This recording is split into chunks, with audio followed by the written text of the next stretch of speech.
AITA for calling off my proposal after seeing my girlfriend leave a hotel with her ex?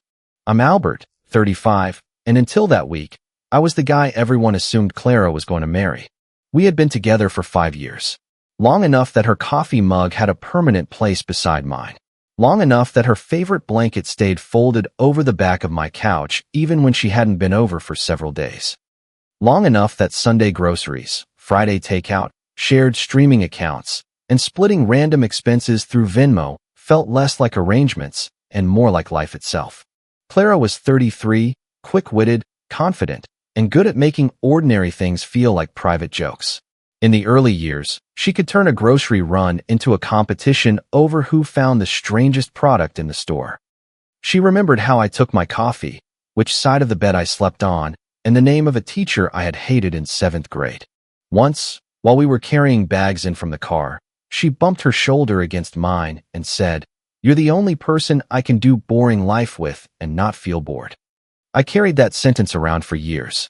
By the time things started going wrong, I had already decided to propose. My younger sister, Nora, helped me choose the ring.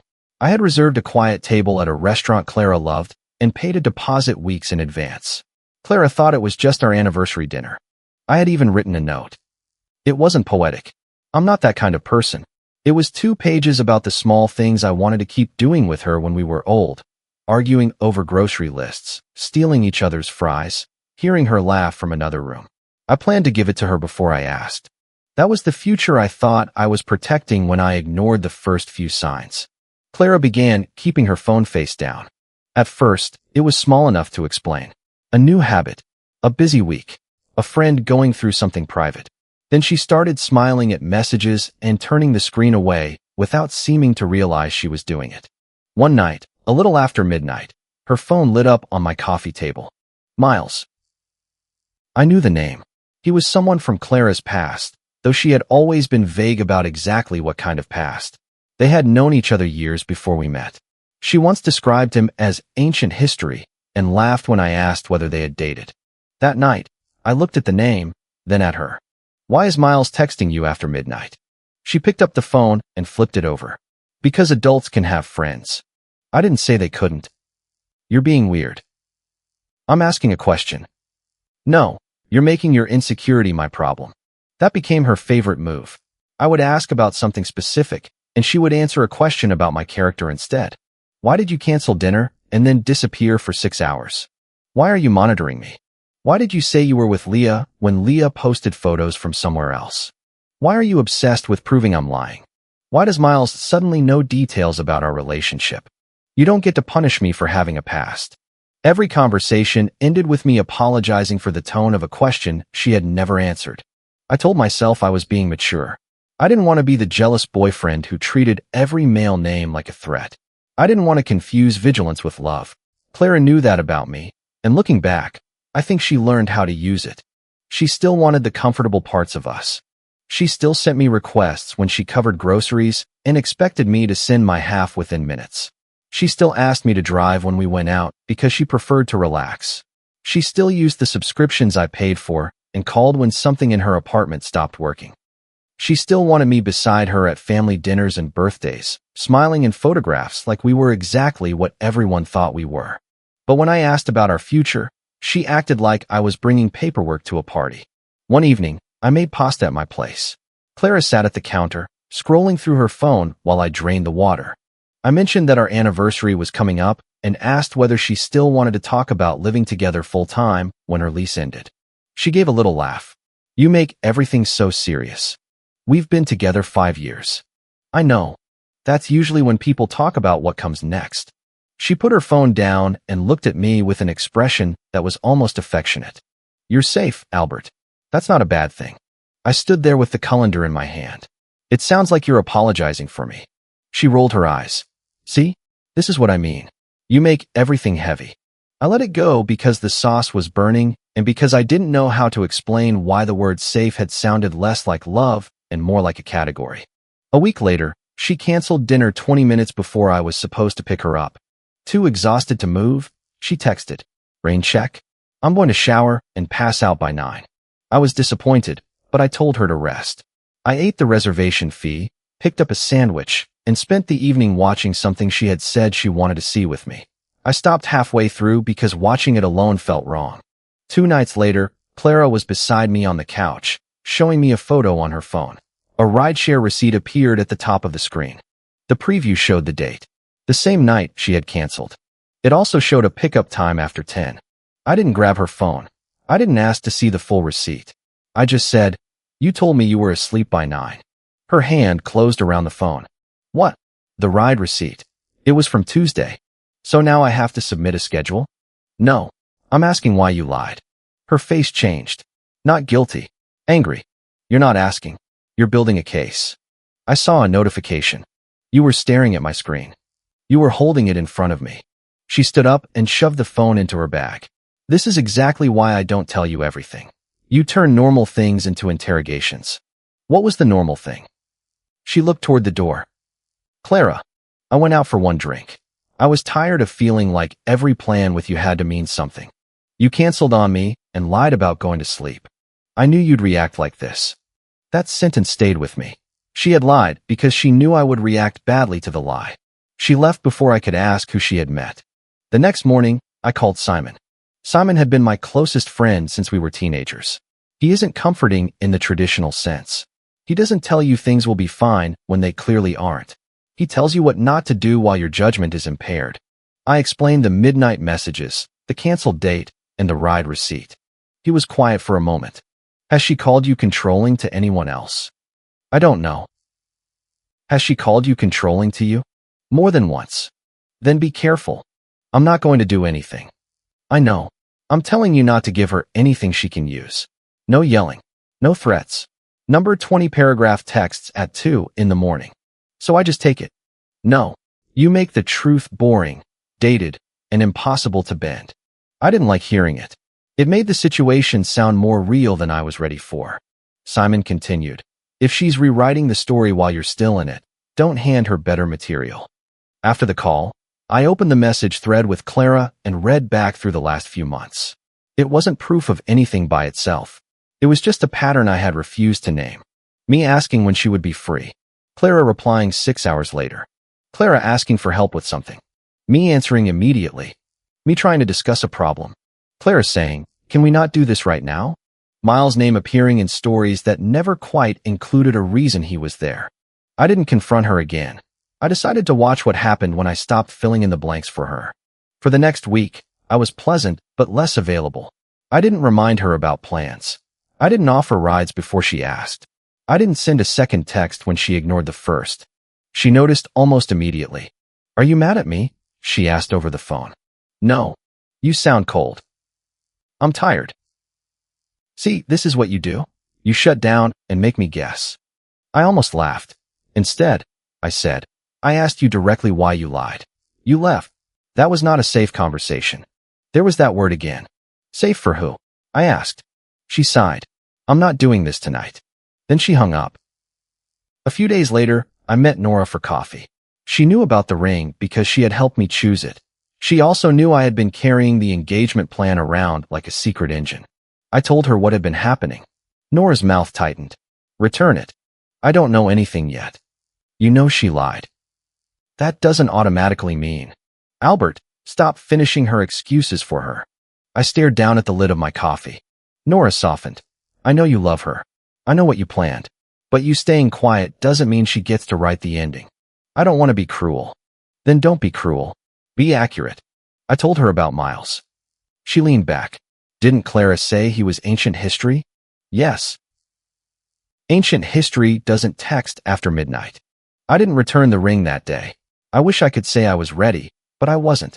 Instead, I moved the appointment with the jeweler to the week after our anniversary, telling myself I might need the extra time for resizing.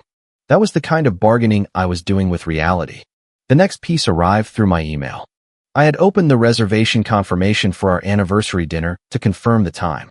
The restaurant was inside a hotel, and the email thread included a link to an old booking profile Clara and I had used for a weekend trip the year before. When I clicked the profile to update my contact information, I saw a recent receipt in the account history. One night, one room. Clara's first name was attached as the guest.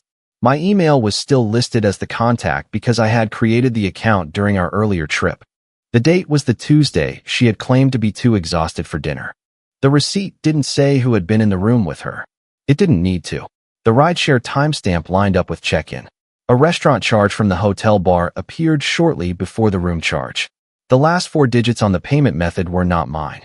I sat at my kitchen table with the laptop open and the sound of the refrigerator humming behind me. It's strange how quickly your body understands something your heart still wants to negotiate. My hands were cold. My stomach felt hollow. I read the date 4 times as if repetition might change it. Then I saved the receipt. I called Simon again. "Do not call her yet," he said. "I have a hotel receipt." "With her name?" "Yes." "Save it. Save the original email. Do not edit anything. I want to ask her. You want her to tell you a version that hurts less." I hated him for being right. He asked whether the charge was on my card. No. Then don't touch her accounts. Don't try to access anything else. And don't go looking for private messages. You have enough to ask a direct question. But decide what answer would actually change your decision. I didn't have an answer to that. The next afternoon, Clara texted that she would be out for a while and asked whether I could stop by her apartment to water a plant she kept forgetting about. I had a key. We both had keys to each other's places for years. I almost said no. Then I remembered the handwritten proposal note. A week earlier, I had worked on it at her kitchen counter while she was in the shower. When she came back earlier than expected, I slid it into the back of a cookbook on the shelf. I had meant to retrieve it before the anniversary dinner. The thought of those pages sitting in her apartment made me feel sick. I texted that I would take care of the plant. Her place looked exactly the way it always did.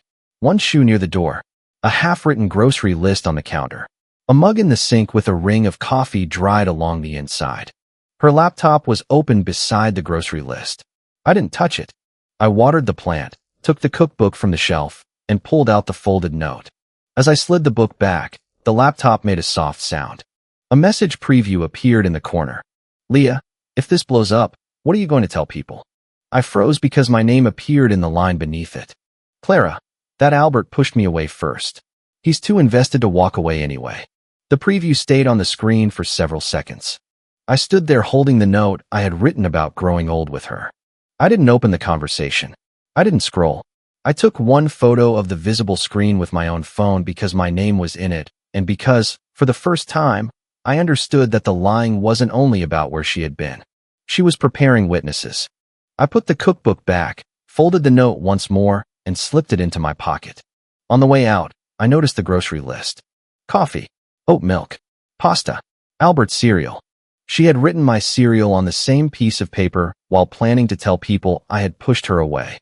That detail hurt more than I expected. I sat in my car and read the proposal note. The last sentence said, "I choose you in the quiet parts, too." I tore the pages in half, then stopped. Destroying them felt theatrical, and there was no audience. I put the pieces in the glove compartment and drove home. Clara called that night. "You watered the plant, right?" "Yes." "You sound weird." "I'm fine." "Did you go through my stuff?" The speed of the question told me more than the question itself. "No." There was a pause. "Why would you even ask me that?" I said. "You just sound off." I saw the hotel receipt. Silence. Not confusion. Not what hotel. Just silence. Then she said, "Why were you in that account?" "My email is attached to it." "That doesn't give you the right to track me." "I didn't track you. The receipt was sent through an account with my email on it." "You always do this. You take one thing and build this whole story." "Were you at the hotel on Tuesday?" "I'm not having a conversation while you're accusing me." "I asked whether you were there." "You don't trust me." "No, I don't." She inhaled sharply, like I had insulted her. "I need space," she said. "From which part? The question or the answer?" She hung up. 5 minutes later, I got a text. "I'm going to stay with Leah tonight. Don't come over. We can talk when you're calmer." I stared at it, then sent a screenshot to Simon. He called immediately. "You are not going over there." "I wasn't planning to." "Good. She's not with Leah?" "You know that." "Not yet." "Then stop. You have enough to end it already." But I still wanted certainty. Not because I planned to forgive her, but because I knew what Clara would do with uncertainty. She would turn it into reasonable doubt and make me defend my own memory. The next morning, The hotel sent an automated follow-up asking me to rate the recent stay. I called the front desk and explained that my email had been attached to a booking I hadn't made. I asked them to remove it from the profile and confirm that my payment information was not connected. The manager said I would need to come in with identification because the account had originally been created under my email. The restaurant where I had booked our anniversary dinner was in the same building. I decided to handle both things at once. Remove my email from the hotel profile and confirm the dinner reservation. I didn't go there expecting to catch anyone. That is the truth, though Clara later told people otherwise. The lobby was quiet when I arrived. A couple sat near the windows with luggage between them. Soft music played from somewhere behind the bar. I had just finished speaking with the front desk manager when the elevator doors opened. Clara stepped out first. She was fixing an earring. Miles came out behind her carrying her jacket over one arm. They weren't touching, but their bodies had the careless closeness of two people who had stopped worrying about being seen. Clara looked at me. For half a second, everything dropped from her face. Then she recovered. Miles recognized me from photos. I could tell by the small smile that pulled at one corner of his mouth. He expected a scene. Maybe he wanted one. Clara walked toward me. Don't make a scene. I wasn't planning on it. Her eyes flicked toward the front desk. Why are you here? My email was attached to your room. Miles gave a short laugh under his breath. I looked at him. Something funny? He lifted one shoulder. Man, maybe take the hint.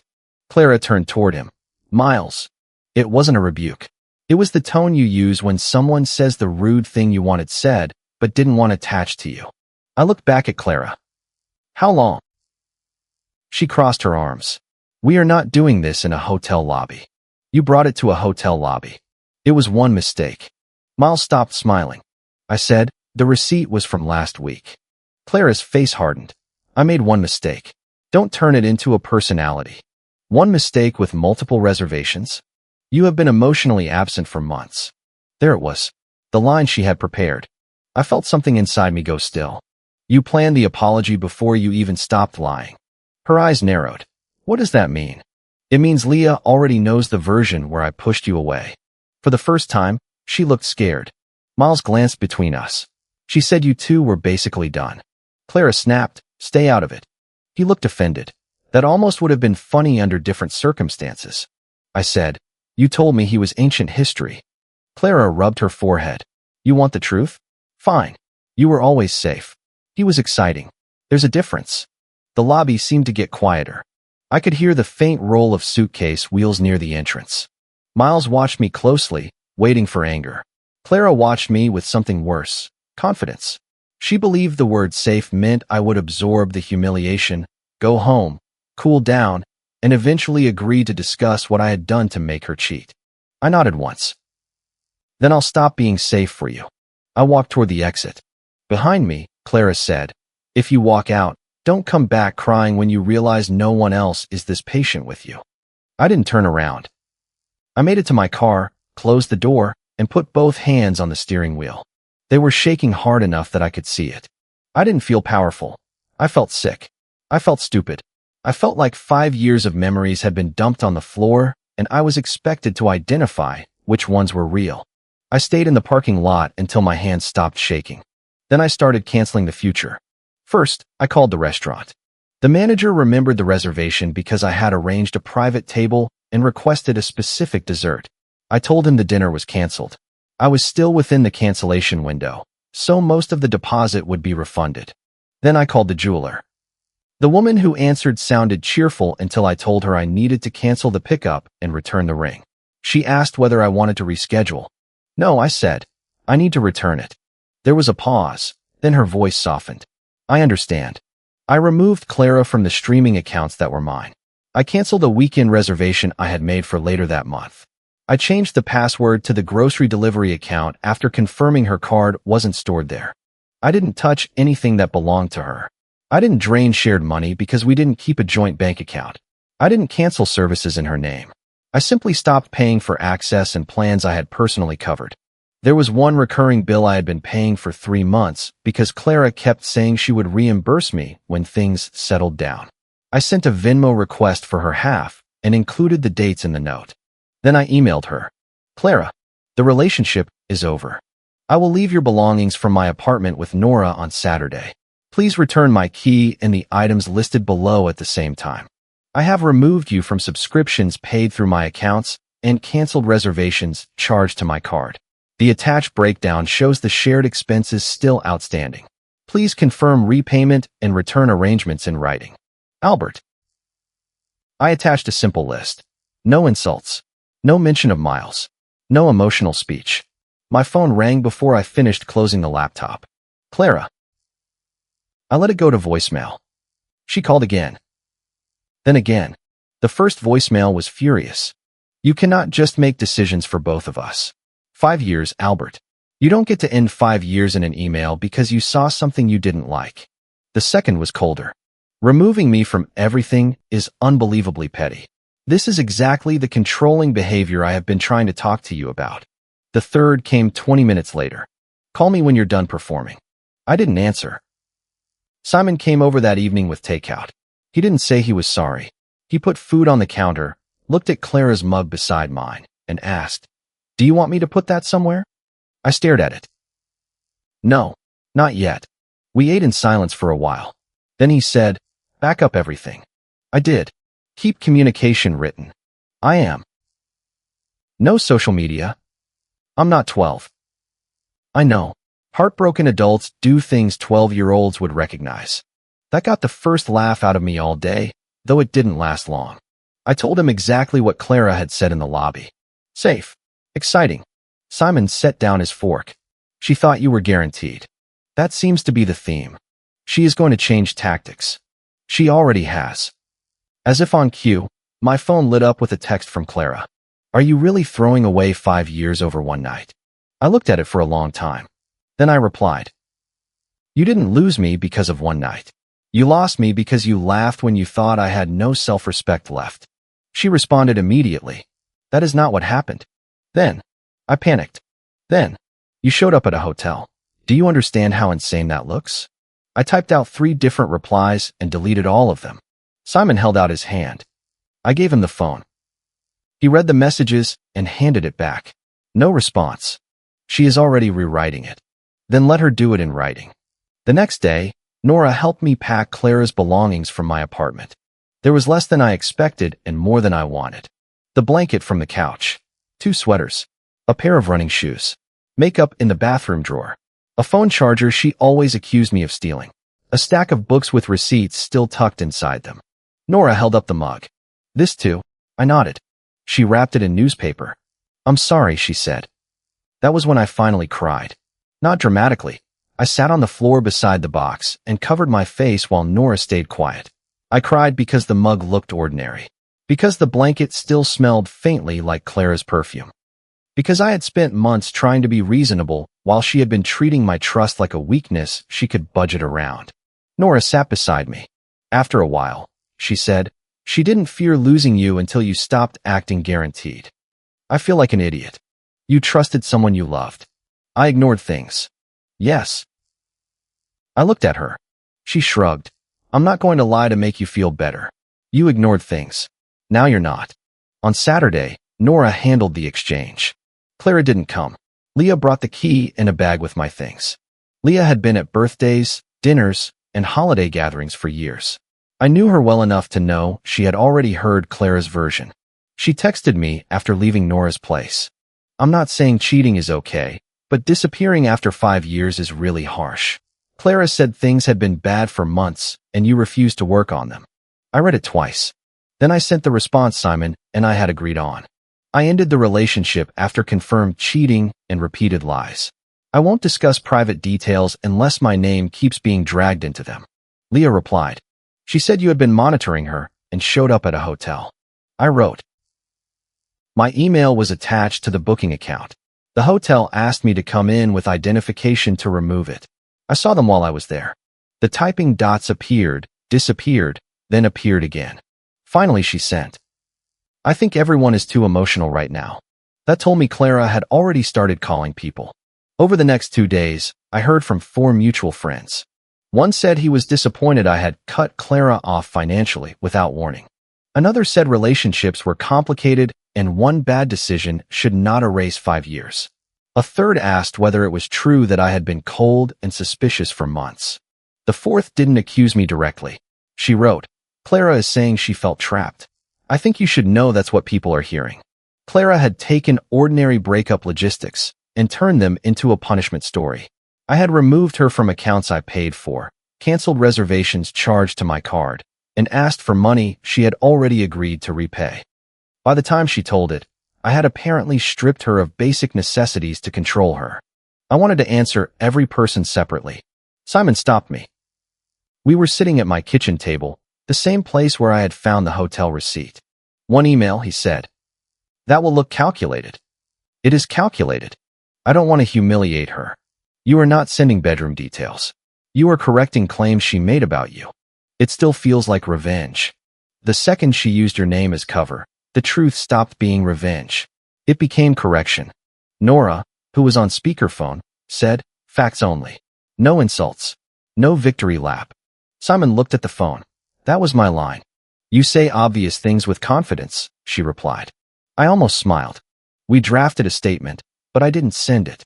Not yet. I decided that if people stopped contacting me, I would let it die. Clara could tell herself whatever she needed in private. I didn't need to win a breakup election. Then she made it public enough that silence started to look like agreement. The accidental email arrived Monday morning. The subject line was utilities and account changes. Clara had attached a screenshot of one bill and written that she disputed the amount. Below her message was a forwarded email thread meant for Leah. At first I thought it was just old text caught in the chain. Then I saw my name. Clara had written, "I need people to understand that the relationship had been dead for months. Albert will make this about cheating because that gives him a clean reason to leave, but I made one mistake after being emotionally alone for a long time. He was controlling about Miles before anything even happened.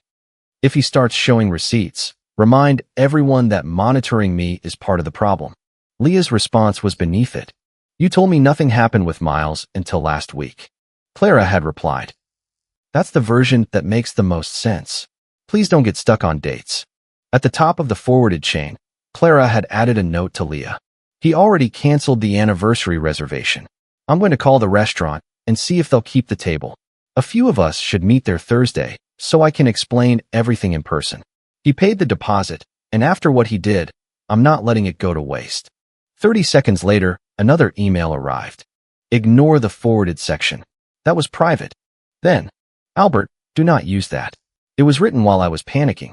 I saved the original email with its headers. Then I called Simon. "Send it," he said after reading the chain. "Not all of it. No. Minimum necessary. I want to wait until she actually uses the dinner." Simon exhaled. "Why?"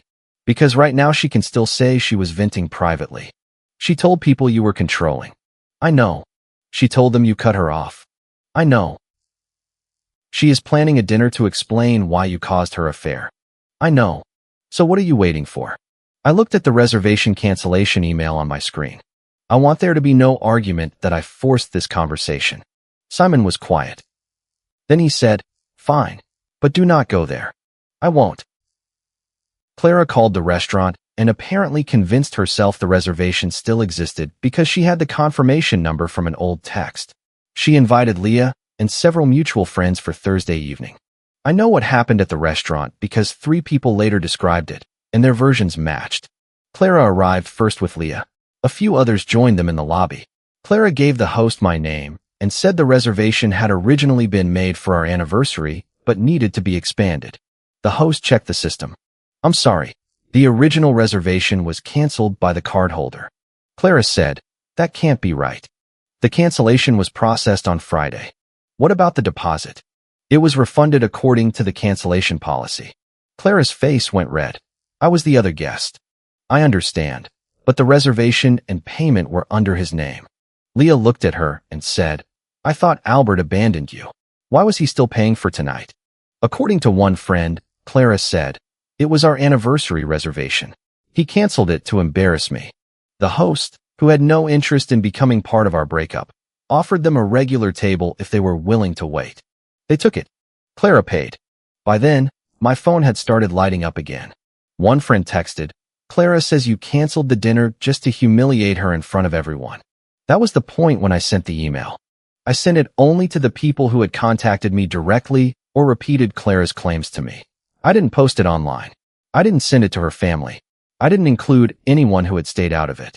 The subject line was correction regarding my breakup with Clara. The email said, "Since my name is being used to explain a breakup I didn't create, here is the part she left out. I ended the relationship after confirmed cheating and repeated lies." The attached records show the relevant timeline: a rideshare receipt from the night Clara said she was home, a hotel receipt connected to an old shared booking account, and a visible message in which she said I was too invested to walk away and planned to claim I pushed her away first. A forwarded email Clara accidentally sent me also says, "That's the version that makes the most sense. Please don't get stuck on dates."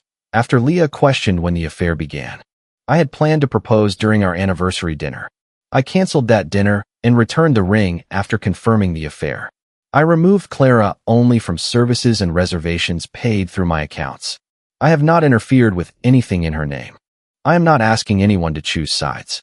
I am asking that my name not be used to sell a story that leaves out the truth. I attached 4 items. The rideshare preview she later tried to dismiss. The hotel receipt with payment details obscured. The photo of her laptop screen showing the message about me being too invested to leave. The forwarded email Clara had accidentally sent me.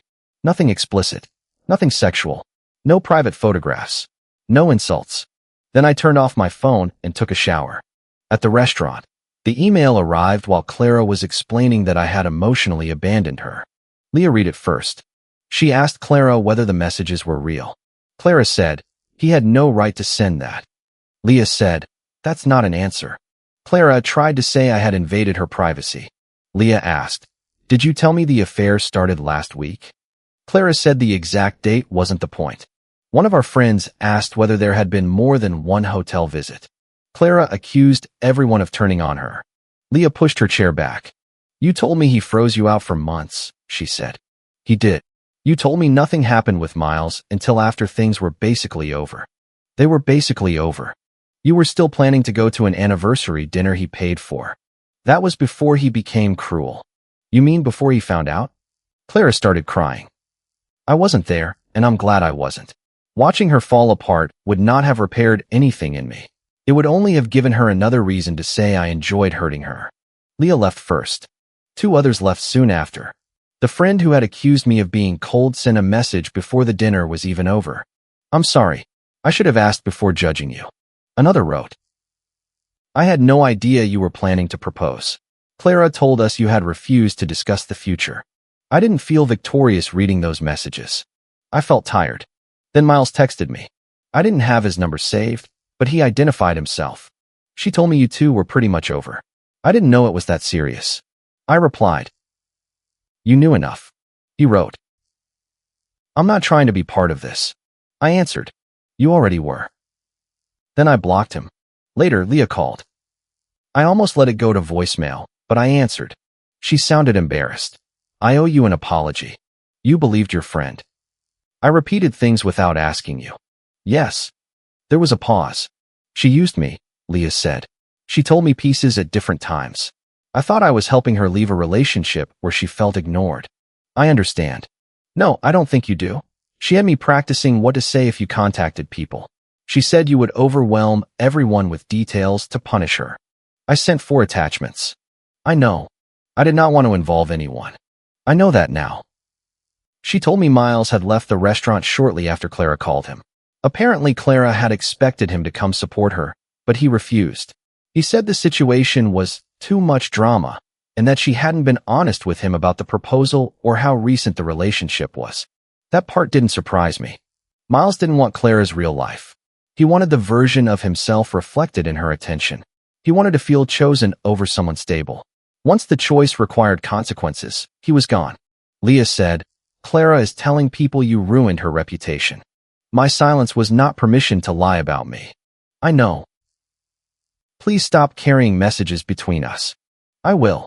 Before hanging up, she said, "For what it's worth, I'm sorry about the ring." I looked toward the empty spot on the couch where Clara's blanket had been. Me too. The voicemails changed after the dinner. The first one was angry. "You sent private messages to people. Do you understand how violating that is?" You made everyone hate me because you needed to look perfect. The second was tearful. Miles meant nothing. I swear to you, he meant nothing. I was scared about us getting more serious, and I handled it badly. The third sounded practical. Can you please pause the Venmo request? I have other expenses this week, and losing access to everything at once has put me in a difficult position. The fourth was almost calm. I know you think you're done, but 5 years deserves one conversation. Just one. No yelling. I need you to hear what was happening for me. The fifth came after midnight. You were the serious one, Albert. You were always so certain. I didn't know how to handle that. Miles made me feel like I could breathe. I only said those things because I was scared you would leave. That one almost broke me. Not because it made me want her back. Because it was the closest she came to admitting the truth, and even then she placed her fear at the center of what she had done to me. She was scared I would leave, so she cheated. She was scared I would judge her, so she built a lie in advance. She was scared of losing stability, so she kept accepting it while mocking the person providing it. She was scared of consequences, so consequences became cruelty. I listened once, saved it with the others, and did not respond. The next day, she sent a long email. She said she had felt trapped by the expectation of marriage. She said my reliability had become pressure. She said Miles had represented freedom, not love. She said calling me safe was not an insult, even though she admitted she had used it to hurt me. She said the affair had been a self-destructive reaction to emotional disconnection. Then she asked whether the ring could still be recovered. I stared at that line for a long time. Not whether we could recover, whether the ring could be recovered. I forwarded the email to Simon and Nora. Nora called immediately. She asked about the ring? Yes. What did you say? Nothing. Good. Simon texted. Facts only. Practical response. Then stop. So I sent one final email. Clara. The relationship is over. Do not use my name to explain a version of events you know is false. I will correct false claims if they continue, but I will not discuss private matters otherwise. Shared expenses must be separated by Friday. Anything owed should be confirmed in writing. I will respond only to practical matters involving money, property, or scheduling. The ring was returned. The dinner was canceled. I am not meeting to revisit the relationship. Albert. She responded 4 minutes later. You are making the biggest mistake of your life. 10 minutes after that. I'm sorry. I didn't mean that. Then, please just call me. I did not. By Friday, she paid most of what she owed. She disputed one grocery charge, and I removed it rather than spend another hour arguing over $38. She returned a spare garage remote through Nora. I confirmed receipt and said nothing else. The messages slowed after that. Some mutual friends apologized. A couple stayed close to Clara and stopped speaking to me. I didn't chase them. People are allowed to choose the version of events that makes their own relationships easier. Leah kept her distance from Clara for a while. I heard they eventually spoke, but their friendship was not the same. Leah had defended her publicly and discovered she had been fed a script. That kind of embarrassment doesn't disappear because someone cries. Miles disappeared as soon as the situation stopped making him feel important. Clara later tried to tell someone he had manipulated her. Maybe he had, in his own way. But he hadn't forced her to lie to me, use Leah, or plan a defense before the truth came out. The anniversary date arrived on a Thursday. I had expected it to destroy me. Instead, Nora and Simon came over with pizza. Simon brought a cheap bottle of champagne and said it was for the engagement that didn't happen, which was a terrible joke and exactly the right one. We ate at my kitchen counter. For the first time in 5 years, Clara's mug was not beside mine. I had found one last thing of hers that morning, a hair tie under the couch. I held it between 2 fingers and remembered how she used to leave them everywhere. There had been a time when those small traces made me feel chosen. I threw it away. Not angrily, not ceremonially. I just opened the trash and let it go. I know I wasn't perfect in the relationship. I was too willing to treat patience as proof of maturity. I let Clara call direct questions insecurity because I was afraid of becoming the kind of man who distrusted the woman he loved. But trust is not pretending not to notice. Calm is not consent. Silence is not an agreement to let someone rewrite you. I never needed to prove I was better than Miles. The comparison itself was the insult. The person I planned to marry had invited another man into our relationship, then expected me to compete for a place I had already spent 5 years earning. Clara didn't lose me because I found one receipt or saw one hotel elevator open. She lost me over months of choices, each one made easier by her belief that I would always be there to absorb the result. I didn't walk away because she cheated once. I walked away because she smiled like my self-respect was negotiable. If you like the stories, don't forget to leave a comment and support the channel by subscribing. See you in the upcoming stories.